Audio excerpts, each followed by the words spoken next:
Alright, so here we go. Guess what? We got some actual teases about Diablo 4's expansions and what to expect from them in the future thanks to a brand new dev team interview, which also gives us new insights into seasons, future updates, and much more. But wait a second, some keen eyes noticed that the questions in this interview are apparently fake. I kid you not. So we're going to dive into what's going on here related to this controversy. So hold on. Now, yes, for the past 10 days, it appears that critics and YouTubers and streamers have been playing Diablo 4 early. The review copies are being, well, reviewed right now, but we have official details on when those reviews will go live. And yes, we're going to talk about more details about Capstone Dungeons, some really fascinating stuff with that as well. But we're going to start out with this one right here. So check it out. Greg Miller out on Twitter says, been playing Diablo 4 for review. Gamecast goes up Tuesday, May 30th at 9 a.m. PT. Rogues unite. Yes.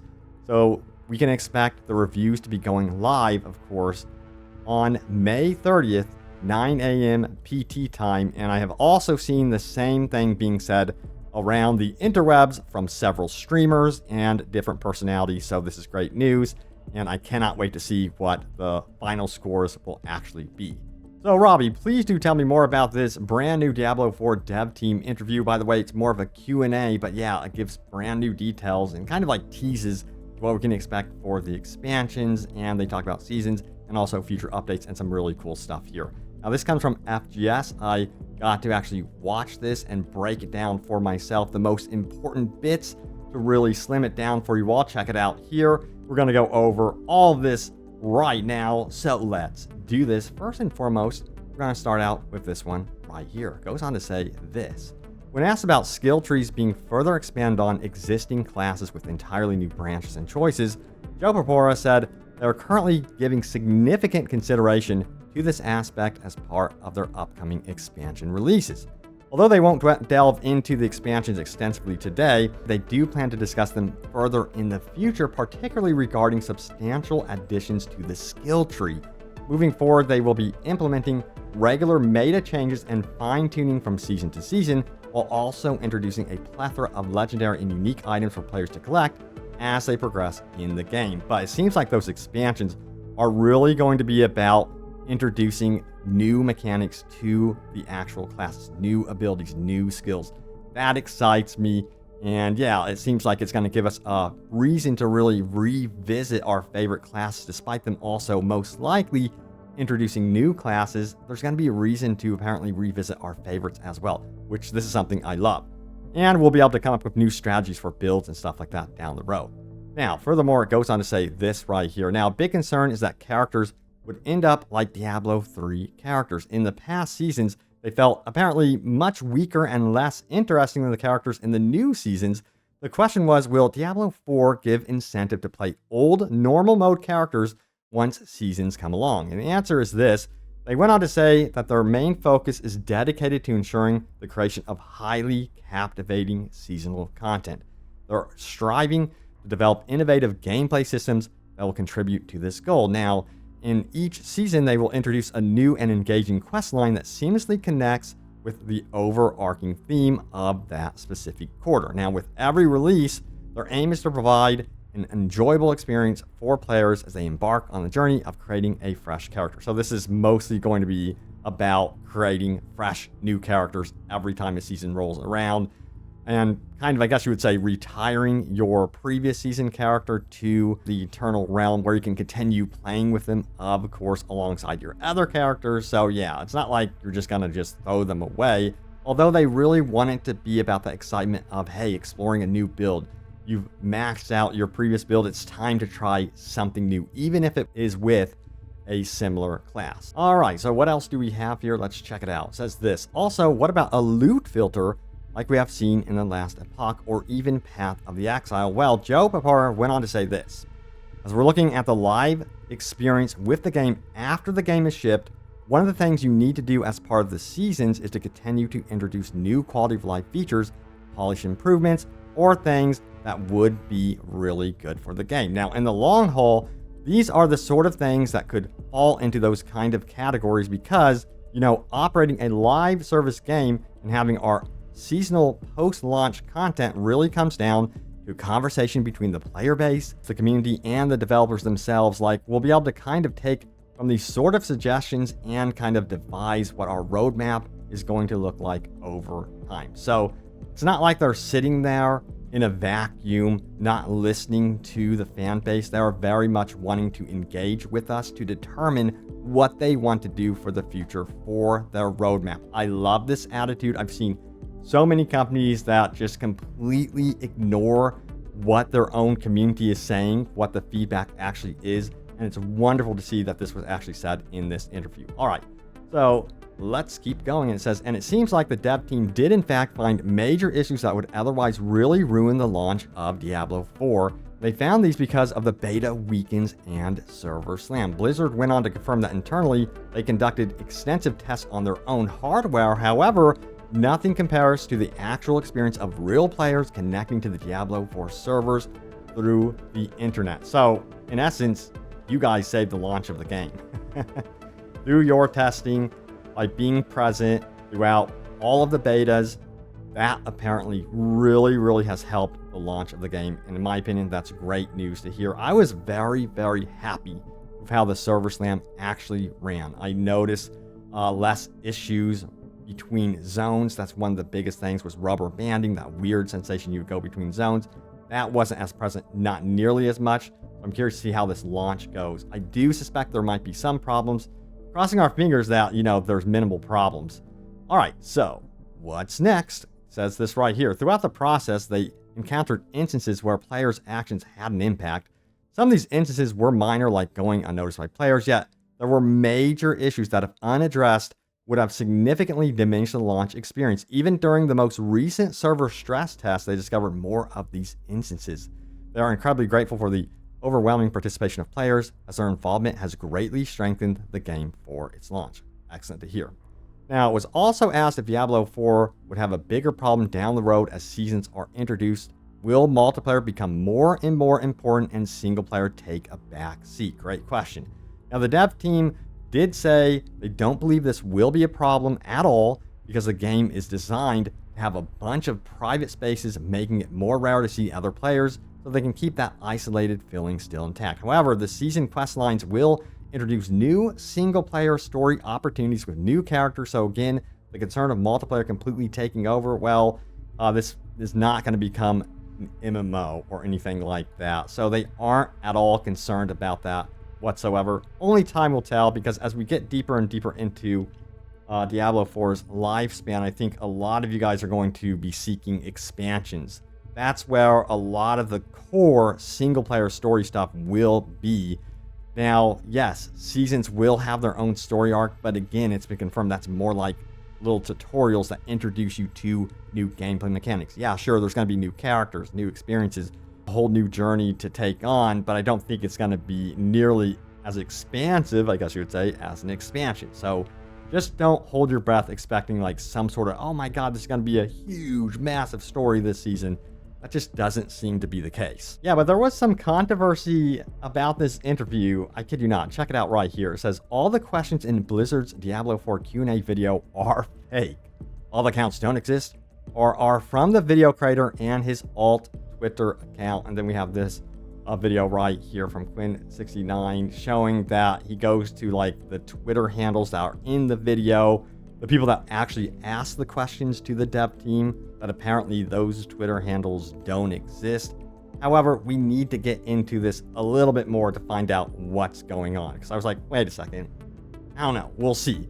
Some of the questions were very much marketing, it felt like. But yeah, if you go into the actual description of the video of this Q&A, check it out. This is what it actually says. It says some of the usernames in the video have been altered to keep people anonymous at the request of the user. So the more you know. Also, there was some more digging done by the Diablo 4 community. Check this out right here. It says, I doubt they made up all the questions. Here is one of the people. Their account is clearly not new or fake. Don't know why they chose to alter some of the people's names. Kind of weird protecting online personas. People just overreacting because Activision is complete crap. So, it's a conspiracy. Again, I think some of it was marketing fluff in the Q&A. And then there were legit questions thrown in there as well. For me personally, I'm just like, It's no big deal. This is not like that big of a thing at all. There were some interesting things about expansion, so, you know, I'm pretty happy with it. All right, so we got to talk about those Capstone Dungeons. Check this out right here. Says this, confirmed, Capstone Dungeons will be multiplayer enabled. I put the tweet in the comments because it got flagged for moderation when I tried to include it in the post. Now it says this, the case he's talking about I consider an outside case. It's perfectly reasonable for players who are spec 4 and have no intention of playing solo to complete the Capstone multiplayer. It would be bizarre to have a multiplayer game have a solo test to move on in the game. Also, players can level past the Capstone dungeon anyway, so you can make it easier to solo too. If anyone thought this was too obvious to post about, I'd point out there were plenty of people on this sub who either thought the Capstone would be solo only, or at least that it wouldn't make sense if you couldn't multiplayer it. So yeah, the more you know, you can actually go in there and play the Capstone Dungeon multiplayer and get some help. So if you're needing to get from World Tier 2 to World Tier 3, hey, you can have some help doing that. Now, also, we do have a follow-up question here. This is a good one. Says this, are you sure you can level past it? I thought there was a level 50 cap on World Tier 1 and World Tier 2. He's talking about World Tier 1 and World Tier 2, of course, Capstone bosses. And we have the response from the original poster who says this. Here's my thread about it. Okay, let's check out the thread, shall we? So the thread goes on to say this right here. Capstone Dungeon will have static level monsters, as confirmed by Rod Ferguson of Blizzard. This is interesting because I think this is the first time we've heard of this existing in the game. If you level past the monsters in the Capstone Dungeon, they won't level with you. I think it comes down to preference, whether this is a good or bad thing, but definitely something to be aware of because it's easily one of the most important dungeons in the game. For people who didn't know, Capstone Dungeon is the one you need to get to access World Tier 3 and move on in the game. And there will be another Capstone Dungeon to access World Tier 4. I think they did this to ensure that people could actually beat the Capstone Dungeon through solo play if they really, really wanted to level up beyond that. And it's not much issue when it comes to replayability because we're going to have that in the in-game with the Nightmare Sigils, where you can really make those dungeons a lot more difficult. Now, would it be cool to revisit Capstone Dungeons in particular? Let me know if that's something that you guys would love to see or not. But yeah, for me, these dungeons are mostly about proving yourself once. Can you do it? And can you get to that next step to the next World Tier level? All right, so now it's time to go over your top comments from my most previous video, which was this one right here. It says, Diablo 4, finally the big news we've been waiting for, official update, preload times, and class rewards. There's a lot of cool stuff in that video if you missed it, including preload times, all sorts of cool stuff, so be sure to check that out. Now, also, let's get into what you guys had to say. And I have to mention it, I want to thank everyone that joined my Patreon once again. I cannot believe how many of you actually joined. Now, if you're wondering, hey, when's the next Patreon video going to be? I'm going to be working on that very soon. I'm kind of excited to introduce some sort of variety content in there for Patreon. But please, by all means, let me know what you would like to see for upcoming Patreon videos. I'm all ears. All right, so let's do this. We have first top comment here from Stalkerus, who says, awesome Diablo 4 updates and content. Keep it coming. You are one of the main people I started to watch more for Diablo 4 info. Glad I found you on YouTube. Keep up the good work, man. Thumbs up. Hell yes, I'm going to keep going. You better believe it, no matter what. And Kyle Doherty says this, absolutely cannot wait for this game to finally be here. Thank you for putting all the info out there for us and for all the hard work that you do. Just know you are very appreciated from so many of us. Hope me and my brother can catch you on the game sometime if you stroll along and see a Barbarian Necromancer pairing in World Tier 2. It could be us. Happy hunting to all. I love it. Yeah, me and my bro Ryan are going to be playing the hell out of this together. I haven't had so much fun with a game in co-op in a very long time. Let me tell you what. When we ran into the Butcher together, that was, for me, one of the most memorable gaming experiences I have honestly had in a very long time. All right, so let's check out and see what else is going on here, shall we? We have Replays, who says this right here. I really like the fact that Season 1 won't be starting right away. There's no need to rush to get to the end game. I also like the fact that you don't have to go to level 100 to enjoy the in-game loop. Instead, it starts at level 50. Everyone that wants to can simply chill, actually watch the cutscenes, pay attention to the story, etc. I have played every Diablo game since the first one came out. Yes, I'm that old.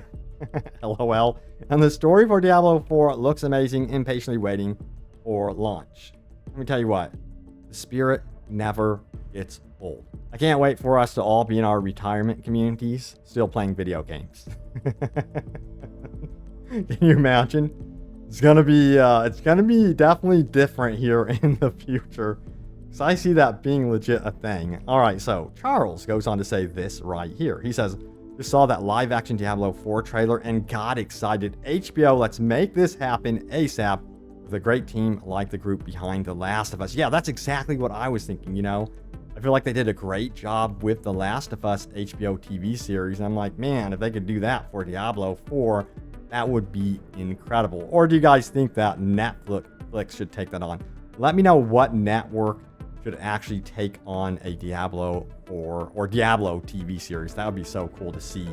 But yeah, it has to be like super high quality, amazing visuals and graphics. I don't want it to ever look like there's a green screen. I want it to be like James Cameron quality graphics. If they're gonna do it, my opinion, do it right. But thank you all so much for watching. Stay tuned here for more Diablo 4 updates. And of course, open world gaming goodness. I hope to again throw some more variety stuff on my Patreon, the stuff that doesn't fit here. So yes, patrons, look out for that. Excited to get that going. But thank you for watching, and I will see you all next time. Take care.